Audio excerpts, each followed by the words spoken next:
जय जगन्नाथ। नमस्ते। आशा करता हूँ आप सभी लोग अच्छे होंगे। तो इस एस्ट्रोलॉजी का जो पहला क्लास है उसे शुरू करने से पहले मैं आपसे कुछ कहना चाहता हूँ। और मैं ये कहना चाहता हूँ कि आजकल बहुत सारे ज्योतिष तो घूम रहे हैं, बहुत सारे भविष्यवाणी कर रहे हैं, पर ज़्यादातर ज्योतिष आपको डरा के धमका के कुछ उल्टी सीधी काम भी करवा लेते हैं और आप अंधभक्तों की तरह उनकी बात मान के उन पर पैसा भी खर्च कर लेते हैं। तो इस चीज़ को आप लोगों में बढ़ावा न देने के लिए मेरी एक छोटी सी कोशिश है कि आप लोग भी थोड़ी बहुत अगर ज्योतिषी सीख लेंगे तो शायद आप उनसे भी प्रश्न कर सकें या तर्क कर सकें कि उन लोग जो बोल रहे हैं वो सच है कि नहीं है। ये आप भी जान सकते हैं और उनको भी आप कुछ न कुछ हद तक पूछ भी सकते हैं। तो ये जो आजकल दुनिया में बहुत सारे एस्ट्रोलॉजर्स हैं, आपको उल्टी सीधी बातें बताते हैं, तो इनसे आप प्रश्न उत्तर कर सकते हैं और आप उनके बहकावे में नहीं आके आप अपने आप को भी आप जान सकते हैं कि असली में ये चीज़ है या नहीं भी। तो हम लोग ज़्यादा देर नहीं लेते, तो शुरू करते हैं। ज्योतिषी का जो पहला चैप्टर होता है वो क्या होता है? पहली होती है कुंडली।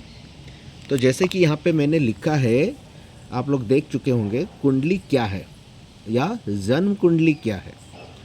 तो जन्म कुंडली आप जो देख रहे हैं, जन्म कुंडली आपकी जो है वो जन्म कुंडली कुछ और नहीं, ये आकाश का एक नक्शा है।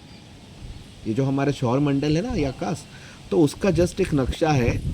जिस समय जिस बालक या फिर बालिका का जन्म होता है उस समय वहाँ उस आकाश में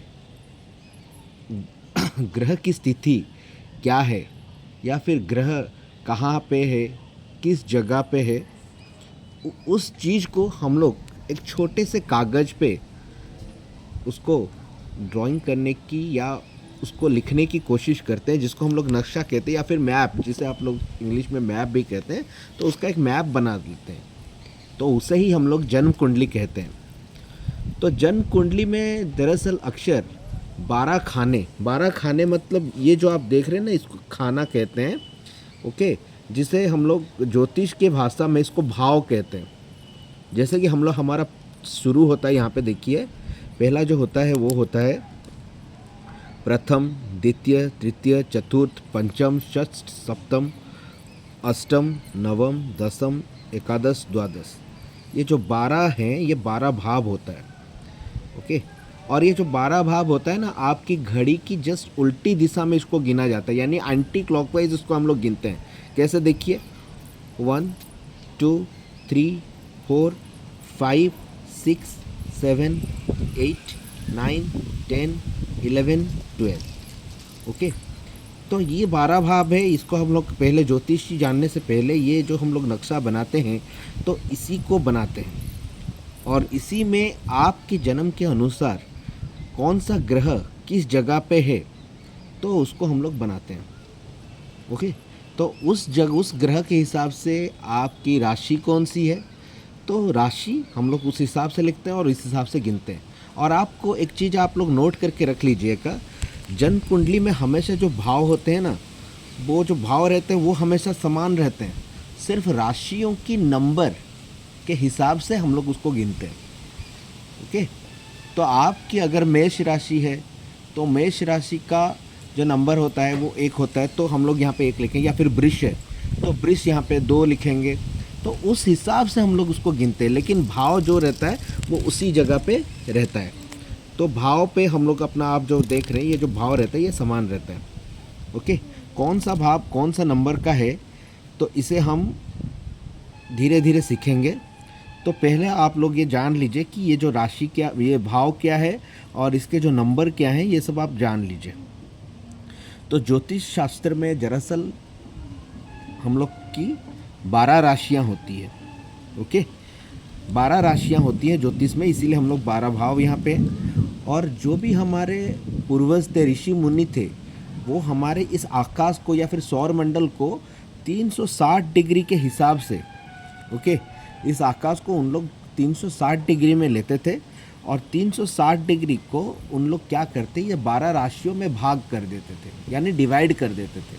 तो 12 राशियों में डिवाइड करने के बाद देखिए, जैसे यहाँ पे हमने डिवाइड किया है 360 डिग्री, 360 है पूरा, ये जो हमारा आपका जो आकाश है उसको 360 और 12 राशियाँ। तो एक राशि में कितने मतलब डिग्री रहते हैं, 30 डिग्री का रहता है। तो एक राशि रहता है 30 डिग्री का। अब ये 30 डिग्री क्या है वो हम नेक्स्ट क्लास में जानेंगे, बस आप इतना जान के रखिए। तो एक राशि हमारा जो रहता है वो 30 डिग्री का रहता है। अब आपको कुंडली में इसमें क्या है, इसमें आपका संपूर्ण जीवन देखा जाता है। कुंडली जो रहता है इसमें हम लोग आप अपना संपूर्ण जीवन देखते हैं, जैसे भूत, वर्तमान और भविष्य, ये सब इसी चीज़ में है। तो आशा करता हूँ आपको आज का जो क्लास अच्छा लगा होगा, और अगर अच्छा लगा है और आपको ये पसंद आ रहा है तो मुझे लाइक और सब्सक्राइब ज़रूर करें, ताकि मैं इसे और भी आसानी से आपके पास ला सकूं और आपको समझा सकूं। और अगर मेरे समझाने का तात्पर्य आप लोग समझ सकते हैं और इसे आप लोग जान सकते हैं तो मुझे बहुत ही बड़ी खुशी होगी। इसके साथ नमस्ते, जय जगन्नाथ।